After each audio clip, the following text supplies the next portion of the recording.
I can tell you that that's why 98% of businesses fail in the first 5 years or 10 years, because they don't learn what you just talked about. They don't learn to actively manage the business in a way that it produces the cash flow to scale and grow the business. Hello, Brandon. How are you? Good, hon. How are you? Good to see you. Good to see you too. So I've been working hard. I think I hit a bit of a wall as to how my business is growing. I started, I come from last year of making 300K, and I think right now we are a bit over 1.5 million. But these are all awarded projects. So the wall I'm hitting, Brandon, is that I have these awarded projects that, revenue is coming, but it hasn't come yet. In the meantime, my business is surviving. I have, smaller projects that are, floating the boat. But these upcoming projects, are consuming my time because they are bigger than I am used to handle. I need more people. And I think it's time for me to either do the financial or the people. Yeah, no, for you, look, so I just got a question. So you did all of last year when you came, you did 300,000. What's your actual cash recorded revenue for this year so far? Conservatively, I would say 550. So you're going to do over $1 million of cash collected this year. Conservatively, yes. I think a bit more, but yes. Yeah. I just wanted to remind you that when you came to the class and you were stuck at 300, I told you if you didn't break $1 million, I'd give you your money back. I hopefully you won't need to.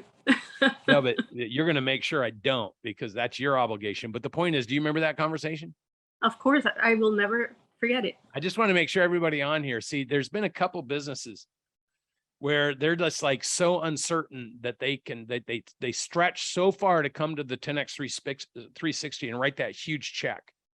And I said, let's give it a year. And if you don't hit the target, I'll credit you the money and we'll figure out where we need to put it. So I just want to remind everybody that I'm paying attention to where people are at and what they're doing. And so now, see, here's the thing. So breakpoint 1 is 100,000 to 3 million.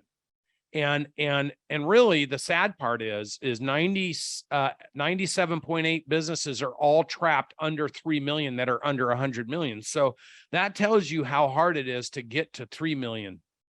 And the next hardest thing to do than breaking through 3 million is getting to the first million, because when you're in the first million, it's all on your shoulders.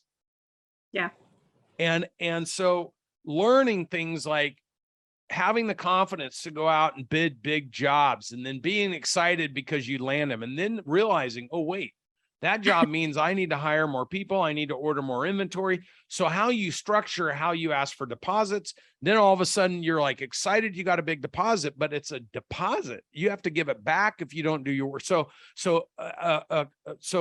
all of a sudden the reality of how you need to structure your business and manage it with the finances. So this is what you need to do. You have to go to the finance essentials, because there's an algorithm that you need to apply to self-funding your business, but accruing and escrowing money that is today potentially a liability, even though you think it's cash in the bank. And right. So this is exactly, by the way, that owner that was like, oh, I went from 1 to 12 million. We'd been trying to convert him to accrual because open jobs and deposits versus cash, but his accounting person couldn't keep up and he wouldn't manage the accounting person. So if you're unwilling to do what you need to do in order to move the business to the next level, then you're going to run into problems. And so in your case, the beautiful thing about starting out when you're what I call a young entrepreneur, which is somebody under $1 million, right? It doesn't matter what your age is. It's just your business is under $1 million.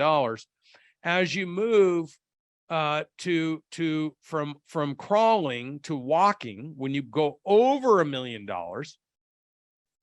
these are the things you want to figure out before you get to 3. And then you didn't know this. And then you go bid 4 or 5 jobs and you get crushed, which, by the way, I've had no less than 2 conversations from businesses that went to the 10X 360, but opted not to have us platform them, that were in the construction space, that came to a couple workshops, and they always told me, I don't need to do the platform because we're doing so well. Well, guess what's happened? They were taking a bunch of cash as deposits for non-completed work, and they weren't accounting properly. And now the cost of the materials to complete that work's 38% higher than it was when they took the cash. So now they're bailing on the jobs, and is putting them in a position where everyone's talking negatively about them. And some of them might be forced into bankruptcy. But that was when they thought things were good 15, 18 months ago. Intellectual ignorance is bliss, and intellectual arrogance. And here's the thing. You don't really know what's good or bad, because if you haven't been there and you haven't done it, you don't know what you're looking for, and you don't know what the lead indicators are. So any business owner who's sitting there thinking, oh, everything's good, everything's great, I can tell you that that's why 98% of businesses fail in the first 5 years or 10 years, because they don't learn what you just talked about. They don't learn to actively manage the business in a way that it produces the cash flow to scale and grow the business. And I just applaud you for continuing to hang in there, push through it. And you need to go to the 10X Finance Essentials fast. I can promise you that. No, I will, and I will schedule one as soon as I can. And also I'll ask your team what I need to bring, because I want to have all my paperwork in place so that you guys can do a true assessment. Thank you so much. Let's go. It's so wonderful to hear from you. Thank you.